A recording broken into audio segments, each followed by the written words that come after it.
There has been thought, I believe, given to this. Senator Ron Wyden has already issued statements, for example, advising what we should do in a situation like this, which I concur, which is that I believe that the Biden administration should ignore this ruling. I think that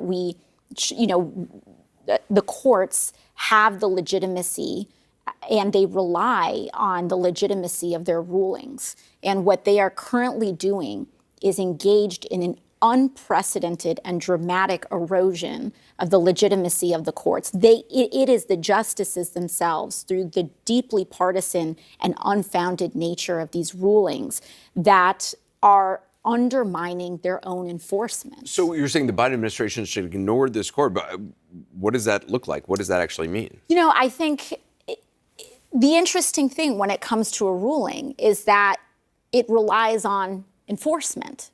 And it is up to the Biden administration to choose whether or not to enforce such a ruling. But do we want to live in a world where a government can decide to ignore a federal court ruling? Well, no, of course. I mean, I do think that it raises these important questions.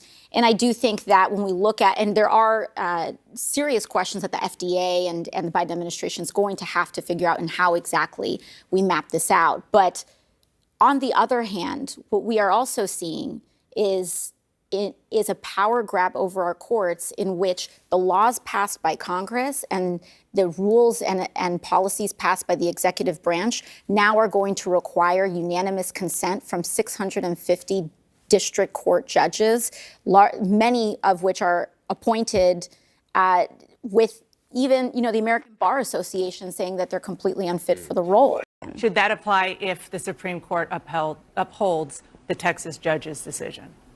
I think one of the things that we need to examine is the grounds of that ruling. But I do not believe that the courts have the authority to have the authority over the FDA that they just asserted. And I do believe that it creates a crisis. Should the Supreme Court do that, it would essentially institute a national abortion ban, because you have an extraordinary amount of states who have implemented surgical bans or bans after very early time periods. And then if you pair that with a mifepristone ban, then we will essentially have a ban on abortion. There are certain workarounds. I will admit there would be certain workarounds, but we would have taken a very significant step towards a national abortion ban. Once you ban medication abortion, which represents, or start banning medication abortion, which represents the overwhelming number of abortions in the United States, then we are in extremely dangerous territory. And I would urge the Supreme Court, in its lawlessness that they are exhibiting right now already, their extraordinary conflict of interest.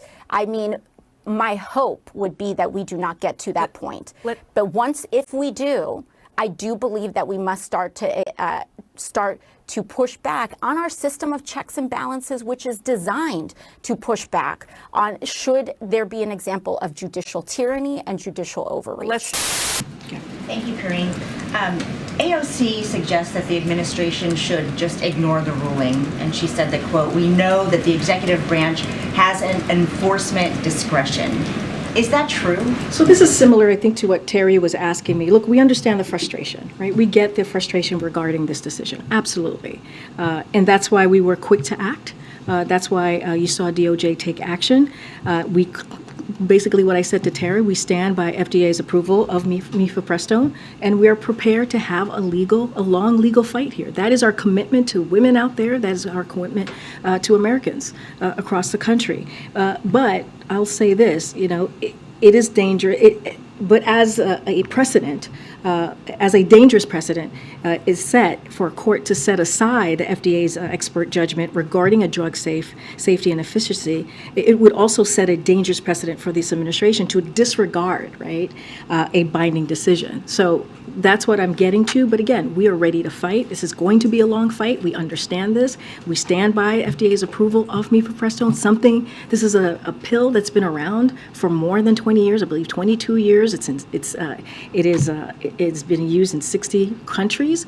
So of course, this is something that we approve and we stand by FDA. Just to be clear, for people watching at home who are listening to progressives saying, you know, the administration actually has an enforcement discretion and they could ignore this, you disagree with that? So what I'm saying is there is a process in place for appealing this type of decision, and we will pursue that process vigorously. That's what the American people can count on from the Biden-Harris administration, and do everything that we can to prevail in the courts. That's the commitment that we have.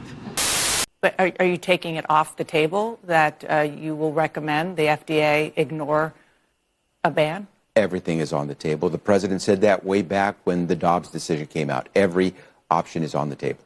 And Karine, did the White House ask HHS Secretary Becerra to clarify his comments on possibly ignoring the Texas order and saying everything is on the table when he was on the Sunday shows yesterday?